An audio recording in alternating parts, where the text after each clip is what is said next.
भारत में रेडियो दरअसल एक मशीन भर नहीं है, बल्कि ये जुड़ाव और जज्बात है। भले ही रेडियो सदियों पुराना माध्यम है, लेकिन आज भी रेडियो ज्ञान, मनोरंजन और संचार का प्रमुख केंद्र है। देश के ग्रामीण अंचलों में लोग आज भी रेडियो से मनोरंजन और ज्ञानार्जन करते हैं।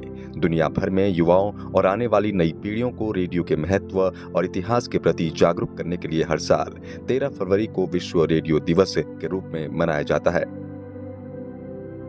विश्व रेडियो दिवस की मनाने की शुरुआत साल 2011 में की गई थी। साल 2010 में स्पेन रेडियो अकादमी ने 13 फरवरी को विश्व रेडियो दिवस मनाने के लिए पहली बार प्रस्ताव दिया था।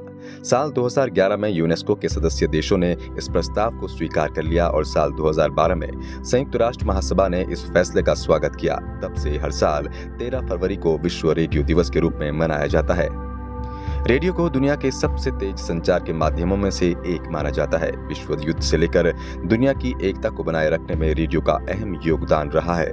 विश्व रेडियो दिवस मनाने के लिए 13 फरवरी का चयन इसलिए किया गया क्योंकि 1946 में इसी दिन यूनाइटेड नेशंस रेडियो की शुरुआत हुई थी।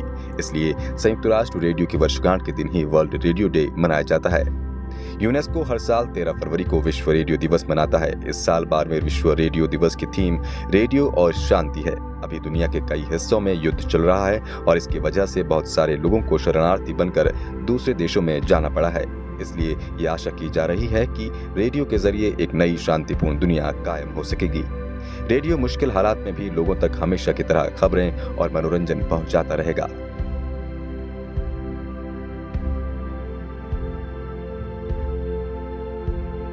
भारत में 23 जुलाई 1927 को भारत के वाइसरॉय लॉर्ड इरविन ने बॉम्बे में, वर्तमान में मुंबई में, पहला रेडियो केंद्र का उद्घाटन किया था।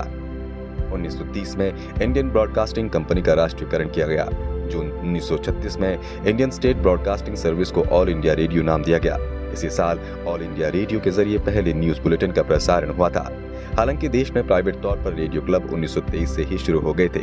आजादी के समय भारत में कुल 9 रेडियो स्टेशन थे, लेकिन पाकिस्तान अलग हुआ तो 3 रेडियो स्टेशन पाकिस्तान में चले गए। ऑल इंडिया रेडियो को 1956 में आकाशवाणी नाम दिया गया। उसके अगले ही साल विविध भारती की शुरुआत हुई। आजादी के आंदोलन के समय कांग्रेस रेडियो के जरिए राष्ट्रीय नेताओं के संदेश प्रसारित किए जाते थे। नेताजी सुभाष चंद्र बोस के नेतृत्व में सन 1942 में जर्मनी से आजाद हिंद रेडियो का प्रसारण शुरू किया गया था। बाद में आजाद हिंद रेडियो को विश्व युद्ध के कारण सिंगापुर और रंगून ले जाया गया। आजाद हिंद रेडियो बहुभाषी चैनल था, जिसमें अंग्रेजी, हिंदी, तमिल, बंगाली, मराठी, पंजाबी, पश्तो और उर्दू में प्रसारण किया जाता था। Bureau report, postman, India.